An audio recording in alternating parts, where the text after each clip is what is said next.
Hi guys, welcome back to a brand new episode of Transfer Daily. We are now heading into the final 2 weeks of the transfer window and slowly things are ramping up. Expect in the next 2 weeks a lot of clubs making last ditch signings because that's usually when clubs are really active. So in 2 weeks, can Arsenal sign anyone else? We'll just have to wait and see. But for now, it looks like we have confirmed the signing of Martin Odegaard to Arsenal. Fabrizio Romano confirmed. Paperwork's completed between Arsenal and Real Madrid. The agreement for Martin Odegaard on a permanent move has been signed. Contract until June 2026. Odegaard can be considered as a new Arsenal player. Here we go, confirmed. So that's it guys, Arsenal have just confirmed the signing of Martin Odegaard. But it's official, Arsenal have now signed Martin Odegaard. I just want to know what you guys make out of this deal. It's been reported that we are signing him for around 40 million euros, which will be around 36 million pounds. You know what, I think that is worth it. You know, he's a really good player. He came in on a loan and he quite impressed me. You know, I love the way he plays. He's a very Ozil type player, you know, passing between the lines, really good dribbling, and overall very intelligent player. You know, he makes some passes like those inward crosses, outward crosses that not many players can make in our team. So for me, this is a brilliant signing. But the question remains, we were also in for James Maddison. Will we regret this decision in a few years? Will Martin Odegaard prove himself now at Arsenal? We'll have to wait and see for that. Looking over social media, a lot of people have some mixed emotions about Martin Odegaard. They wanted James Maddison and they just feel that Martin Odegaard is not worth the hype.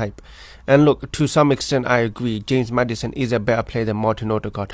But in fact, there are two different types of players. You see, Martin Odegaard is more of a out and out number 10, whilst James Maddison is like an 8 and a 10 at the same time. He's more of an 8. So it depends on what you see and what type of football you want to see. If you want to see the type of passing, you know, the tiki-taka football, Martin Odegaard is your better choice for that. But look, for me, Martin Odegaard is a good signing. You know, I like the way he plays. I think when he came on loan last year, he did play quite well. And for the price we got him at, I think it's a really good deal. But the one news I didn't want to confirm for today, one news that brought this transfer window back to a 3 out of 10 is this. Fabrizio Romano has tweeted out, confirmed, total agreement reached between Arsenal and Sheffield United after last bid. Fabrizio Romano tweeted out, confirmed, total agreement reached between Arsenal and Sheffield United after last bid. Aaron Ramsdale will be the new Arsenal goalkeeper. Ramsdale has agreed terms with Arsenal, and this has been confirmed by David Ornstein as well. So guys, look, I don't know why, I don't see a direction with this club at this point. Why are we spending 30 million pounds on a backup goalkeeper? He has to be a backup because there is no way he's better than Leno. And this signing doesn't make sense because Arteta wants to build from the back and you're signing Ramsdale, who is not known for playing with his feet. So clearly that goes against your whole philosophy. Is there something that I don't know, that we keep signing these British players? You know, that's what we were in for Tammy Abraham at one point. And it looks like this is why we signed Ramsdale, because of his British passport. For me, this transfer just doesn't make sense. Look, if he comes to Arsenal, I'm going to support him. I'm not going to spread hate on him because it's not his fault he joined Arsenal. Any player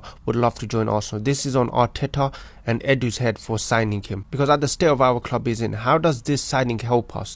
If we wanted a backup goalkeeper, why don't we just keep Matt Ryan, save that 30 million and spend it elsewhere on another centre mid which we urgently need, or maybe a right back which we also really need? It just doesn't make sense with this club. And now the question is, will he be coming as a backup or a starter? Because you know, that is a very expensive backup. You know, you have to remember this guy statistically is one of the worst goalkeepers in the Premier League, and we have just signed him to Arsenal. And if the transfer flops in a few years, no one will buy him for the wages he will be put on at this club, because that's how we run. Another interesting graphic that came across my TV when I was watching everything was this. It seems like Arsenal are the biggest spenders of the summer 2021 so far. We have spent around 129 million pounds. It's staggering to think that we spend this much money, yet our starting 11 hasn't even improved. We spent most of the money on a centre-back in Ben White, which we really didn't need. We could have kept Saliba and spent that 50 million elsewhere. Like I said, we could have probably bought a James Maddison if we didn't splash 50 million on a Ben White. Yeah, it's just like, look at the money we spent and then you see our starting 11 and it still looks the same. We spent so much money buying backups. I never understood the whole idea of buying a backup player. What you should do in football is you buy a player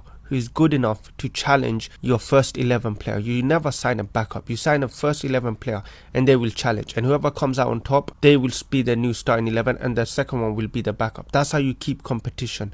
If you sign backups, you automatically create the situation where the starting 11 player has no competition because there's such a big gap between him and the so-called backup player, and that's the situation Arsenal have put themselves in. For me, out of 10, this window so far is a 3 out of 10 because of the fact that we spent so much money, yet we haven't even improved. I don't know how that's possible, but we somehow did. We spent money and yet we're still the same club. It just shows you what happens when you have no plan. This shows a clear lack of experience from Arteta and Edu. This is what happens when you put inexperienced people in charge with a lot of money.